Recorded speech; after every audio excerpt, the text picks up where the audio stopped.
Assalamualaikum warahmatullahi wabarakatuh. Perkenalkan, saya Aiti Fitri SPD dari SMP Negeri 5 Kejuruan Muda Aceh Samyang.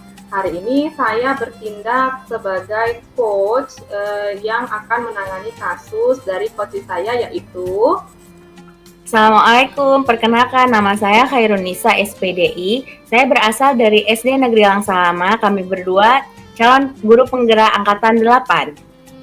Terima kasih. Hari ini kami akan langsung saja menjalankan proses coaching. Assalamualaikum warahmatullahi wabarakatuh, Bu Nisa. Waalaikumsalam warahmatullahi wabarakatuh, Ibu. Bagaimana kabarnya hari ini? Alhamdulillah, Ibu, sampai hari ini masih sehat, semangat. Bagaimana dengan Ibu sendiri? Bagaimana, Bu? Hari ini saya sangat semangat, bahagia karena hari ini kita mau mengadakan coaching untuk saling tukar pikiran. Ibu Hernisa punya waktu sekitar 10-15 menit hari ini. Siap, Ibu. Saya sudah meluangkan waktu untuk proses coaching kita, Ibu. Terima kasih, alhamdulillah. Nah, kita mulai saja ya, Bu. Nah, di antara standar proses pembelajaran yang kita miliki, kira-kira yang mana nih menurut Ibu yang harus Ibu tingkatkan atau Ibu kembangkan? Begini, Ibu, saya ingin sekali mengembangkan bagaimana saya itu bisa memenuhi kebutuhan belajar murid-murid saya yang berbeda-beda. Jadi, Bu, saya satu kelas itu memiliki 30 orang murid. Dan ditambah lagi baru masuk kemarin jadi 31, di mana 17 orang laki-laki dan 14 orang perempuan. Nah, masalahnya Ibu, namun ada 3 orang yang memiliki daya serap yang lemah, Ibu. Baik. Banyak ya anak Bu Nisa ya. Ramai dong kelasnya ya. Iya, karena kebetulan hanya satu rombel, jadi semuanya berkumpul di satu kelas, Ibu. Oh, iya. Tapi lumayan banyak nih presentasinya, ada 17 sama 14 sampai seimbang. Terkadang kan dia lebih banyak yang perempuan atau laki-lakinya lebih sedikit. Jadi seimbang nih kelasnya. Tadi bagaimana ya, Bu? Ada 3 orang yang seperti apa tadi, Bu? Di antara 31 orang itu ada 3 orang yang memiliki daya serap yang lemah, Ibu. Oh, di antara 30 siswa itu ya, Bu. Jadi bagaimana dia melakukan pembelajaran di kelas, Bu? Nah, jadi selama ini saya melakukan perbedaan kebutuhan belajar sesuai dengan porsi tingkatan kognitifnya. Ada yang levelnya tinggi, sedang, dan low, yang slow, yang rendah. Kira-kira dari yang Ibu lakukan itu ada perubahan nggak dengan yang 3 orang ini? Belum ada perubahan, Ibu. Sebenarnya ya, kalau boleh bercerita lagi, sebelumnya itu ada 5 orang yang memiliki daya serap yang lemah. Nah, ketika saya sudah melakukan yang perbedaan tingkatan tadi, 2 orang ini alhamdulillah memiliki kemajuan dan terbantu. Namun 3 orang ini saya masih sangat merasakan perbedaan yang signifikan, dan itulah keluhan saya hari ini, Ibu. Oh, berarti sudah mulai berkurang dong, Bu, dari 5 menjadi 3. Berarti Bu sudah melakukan usaha yang cukup luar biasa sabarnya ya, Bu. Dari 5 itu kan dengan berbagai macam kemampuan pengetahuan berbeda-beda. Nah, selain dari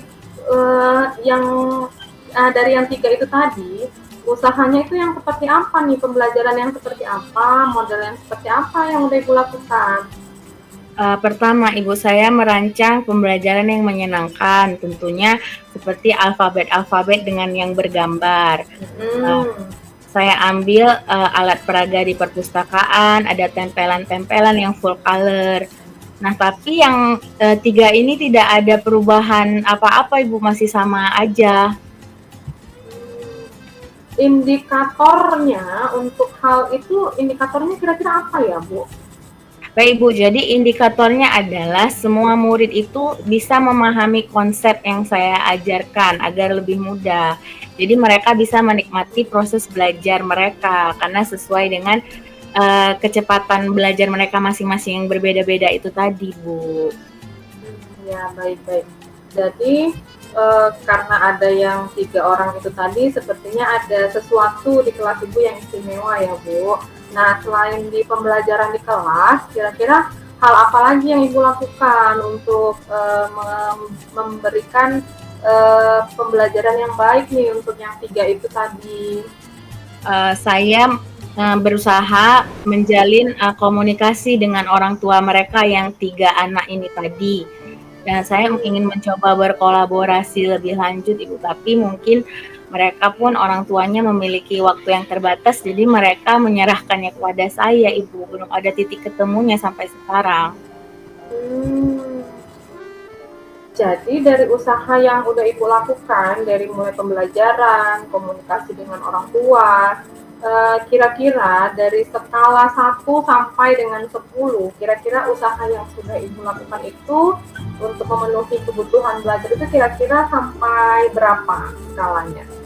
Bisa jadi nih ya Bu, kalau 10 berarti Ibu sudah sempurna nih melaksanakannya. Tapi kalau dia berada di 0, berarti Ibu masih belum memenuhi angka skala itu. Kira-kira di angka berapa, Bu? Setelah saya merenung-renungkan kembali, Ibu, seluruh proses yang sudah berlalu, sepertinya saya masih sangat rendah, Ibu, masih di angka 6 deh, Bu, sepertinya. Oh, masih di angka 6 ya. Berarti harus ada peningkatan ya, Bu? Iya. Nah, Benar. kira-kira peningkatannya itu bagaimana menurut Ibu yang bisa dilakukan? Karena tadi pembelajaran sudah, kolaborasi, komunikasi dengan orang tua juga sudah. Kira-kira apa nih dari kedua itu yang harus kita tingkatkan? Mungkin ya Bu, kan kemarin-kemarinnya saya belum melakukan pembelajaran berdiferensiasi secara utuh. Mungkin nanti ke depannya saya akan mengkelompokkan lagi berdasarkan gaya belajarnya. Jadi yang 3 orang ini belum saya lakukan observasi, mereka itu berada di gaya belajar audio, visual, atau kinestetik. Nah, mungkin nanti akan saya kombinasikan dengan pembelajaran berdiferensiasi sesuai dengan gaya belajarnya, Ibu. Oh ya, baik. Berarti Ibu sudah mulai mencari model-modelnya ya Bu, model dari pembelajaran yang sesuai dengan siswa Ibu ini. Nah, kalau sudah berdiferensiasi, ini kan pembelajaran Bu. Ibu pernah nggak komunikasikan ini dengan kepala sekolah? Waduh, sejujurnya ya Ibu, saya masih menghandle sendiri selama ini. Saya belum berkoordinasi, jangankan dengan kepala sekolah Ibu, dengan rekan sejawat pun saya masih sungkan dan segan untuk membahas masalah ini. Jadi semuanya yang lalu, yang sudah berlalu itu saya handle sendirian Bu. Tapi ini saya sepertinya sudah mulai kewalahan ini Bu. Apa menurut Ibu harus dikomunikasikan seperti ini dengan kepala sekolah Ibu? Nah, kalau misalnya selama ini Ibu kan berjalan sendiri nih dengan masalah itu, tetapi masih belum mendapatkan titik terang. Kira-kira menurut Ibu baiknya bagaimana?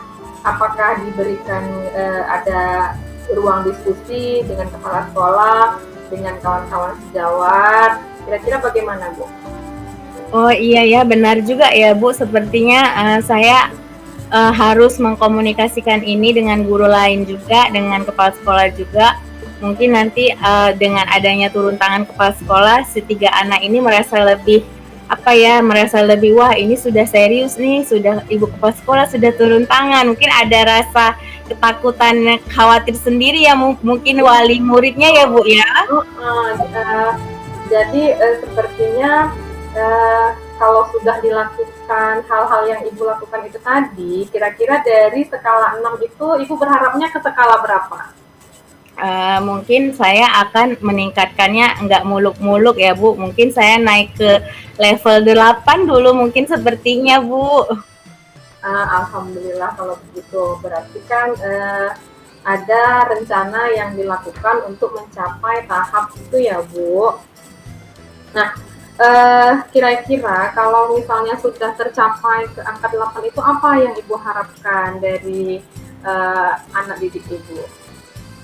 Saya harapannya Bu, yang 3 orang ini walaupun dia belum lancar sekali membaca, setidaknya dia itu ikut berpartisipasi dalam tema yang sedang berlangsung, Bu. Setidaknya nyambung dengan tema jadwal sesuai dengan kurikulum di RPP. Jadi saya tidak bolak-balik terlalu memisahkan mereka tidak bergabung dengan yang 27 orang ini, Bu. Jadi walaupun nanti harapannya mungkin tidak lancar sekali membaca, harapan saya mereka ikut bergabung dan nyambung dengan pembelajaran yang sekarang ini berlangsung, karena jujur saja Ibu selama ini saya kan tadi sudah saya katakan di awal, saya mengklasifikasikan dari tingkat pemahamannya. Jadi yang 3 ini memang belajarnya di luar tema, Ibu. Jadi tidak nyambung, tidak bisa saya paksakan juga kalau harus di dalam tema. Jadi itulah harapannya nanti yang 3 ini bisa bergabung bersama-sama mempelajari apa jadwal yang memang hari ini, temanya apa sesuai dengan RPP hari ini. Seperti itu, Bu, harapan saya. Oh iya, berarti ada persamaan lah ya, walaupun nanti cara penyampaiannya berdasarkan berdiferensiasi itu ya, Bu. Iya, Ibu. Luar biasa harapannya, karena ini adalah harapan semua kita sebagai pendidik bisa memberikan hal yang terbaik kepada peserta didik. Saya pikir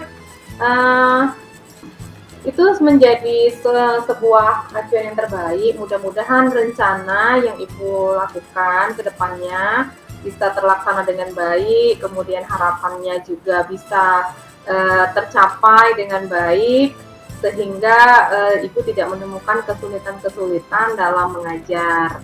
Nah, mungkin ini saja yang dari saya untuk pembicaraan kita, coaching kita hari ini. Mudah-mudahan kedepannya kita bisa maju dan berkembang bersama. Terima kasih, Bu Nisa.